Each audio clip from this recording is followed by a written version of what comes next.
साथियों नमस्कार। मैं बात कर रहा हूं आज राजस्थान खनिज नीति 2024 के बारे में। राजस्थान खनिज नीति की हम बात करें साथियों, 2024 की है। और आप सबको पता है कि पहली खनिज नीति हमारी कब जारी हुई थी? 1978 में जारी हुई थी है। 1978 के बाद में 1992 में जारी हुई, 1998 में जारी हुई और आज हम 2024 में जारी कर रहे हैं।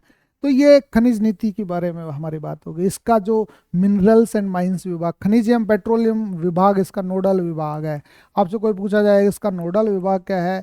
इसका नोडल विभाग है आपका खनिज एवं पेट्रोलियम विभाग। खनिज एवं पेट्रोलियम विभाग, ध्यान रखिएगा, पेट्रोलियम विभाग इसका क्या है? नोडल विभाग है। और इसका उद्योग विभाग नहीं है, लेकिन उद्योग के द्वारा जो रिप्स 2024 के अंतर्गत सहायताएं जरूर हम दे रहे हैं। तो इस नीति की हम बात करें कि ये 30 नवंबर को तो कैबिनेट से अप्रूवल हुई थी। 4 दिसंबर 2024 को ये क्या हुई है? लागू की गई है, जारी की गई है। इसका उद्देश्य क्या है कि खनन आधारित उद्योगों में युवाओं को रोजगार, निवेश और आय में वृद्धि करना।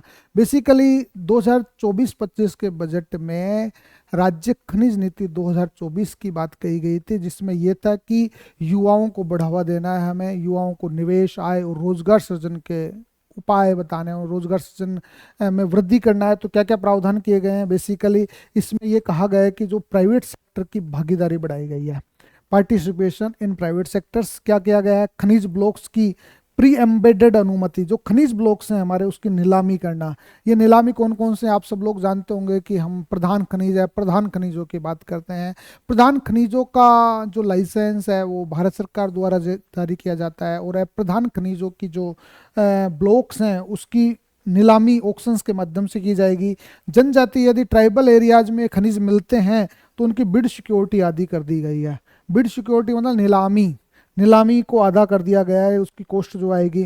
पोस्ट ऑक्शन सेल मजबूत किया जा रहा है। नीलामी के बाद में जो बिक्री होती है उसको किसी दूसरे को दे देते हैं तो उसको और मजबूत किया जा रहा है। साथ में मिनरल डायरेक्टरी बनाई जा रही है और सैंड स्टोन पोर्टल विकसित किया जा रहा है, ताकि मिनरल सेक्टर्स में जो बड़े घोंच होते हैं, होच पोच वाली स्थितियां हैं, वो कम की जा सके। साथ में हम बात करें इसमें अप्रधान खनिजों की रियायती नियमों को सरल बनाना।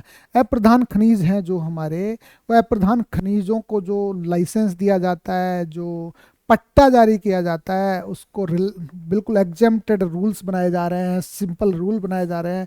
और मॉडर्न टेक्नोलॉजी के जरिए जीरो वेस्ट माइनिंग, मतलब कोई किसी प्रकार का वेस्टेज नहीं जाए, इस प्रकार से कामकाज किया जाएगा।